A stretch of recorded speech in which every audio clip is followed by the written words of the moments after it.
We saw an absurd number of trades, so hope is clearly alive in a lot of parts in the Major League Baseball world. And I said at the top of the show, I thought the Rangers did the best, and they saved the best for last, getting Lucroy, Jeffress, and Beltran. That is exactly what the team needs. And with 5.5 games up on Houston and having the opportunity for best record in the American League, which they currently have, I thought that was really a home run. Peter, what were your thoughts on that subject? I thought so. I think the most important player that got traded at the deadline was Andrew Miller. But I do think that Texas really helped itself. And I think they came up with, especially with Lucroy handling the pitching and Jeffress at the end, and a couple of the other deals that John Daniels had made to fill out the bullpen. If Darvish and Hamels are both healthy, they can beat a Cleveland with that great starting pitcher and then the right-hander, left-hander combination at the end. But I thought it was interesting. What I find really fun here is we have the Texas Rangers, who, as the Texas Rangers and Washington Senators, have never won. We have the Washington Nationals, who, as the Montreal Expos, never actually won a World Series, and with Chicago Cubs, who did win in 1908, as we all remember. I think it's great that all these different teams are sort of in the middle of this. And Cleveland, 1948. I was looking this up yesterday because I noticed that they drew almost 30,000 a game over the weekend. And, obviously downtown Cleveland has not been, a lively place.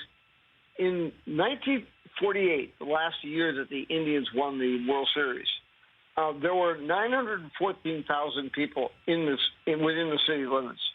There are now less than 390.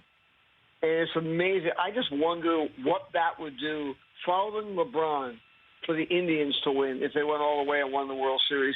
So you had two champions in 1 year to a city that's lost pretty close to 2/3 of its population. Yeah, and if the Cubs and Indians face each other in the World Series with Francona in one dugout and Theo Epstein in one front office, whoever wins would be the greatest curse lifterer of all time, correct? I know. Peter? It'd be tremendous. I mean, that would be hysterical in a lot of ways. And, and then they go back.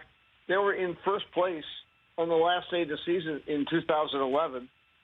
And they ended up losing to the Orioles in Baltimore on a ball that Carl Crawford couldn't catch. And then Evan Longoria had a home run against the Yankees. The Red Sox were knocked out. Within 2 days, Francona and Epstein were both gone. Much to the delight of their new employees, employers. I'm sure. Peter Gammons of MLB Network joining me here on the Rich Eisen Show. So you say Andrew Miller's the most important player to be traded. Is that because he's under control for 2 more years? Why would you say that out of all of the players that got dealt over the last week?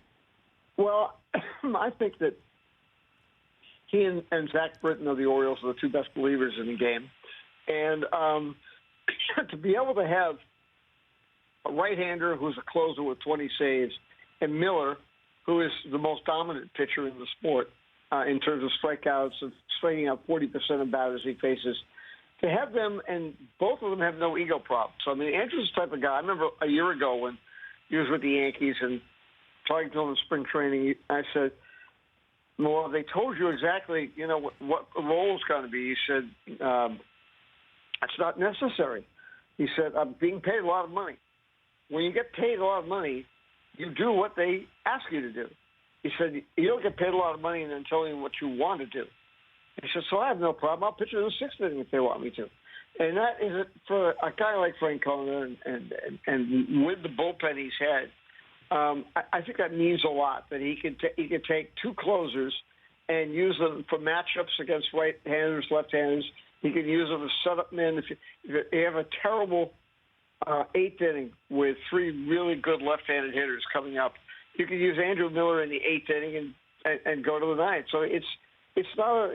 I think that really means a lot, especially when they've got the best starting rotation in the American League, and they're the type of power pitchers that usually go well in October. But I mean, I love what Texas has done, and you go Darvish and Hamels healthy, into every series to pitch 3 or 4 times.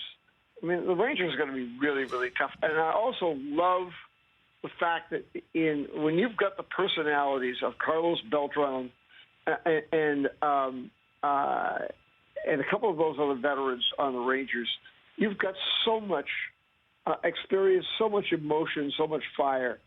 I have known many people that I would rather have on my side in baseball than Adrian Beltre.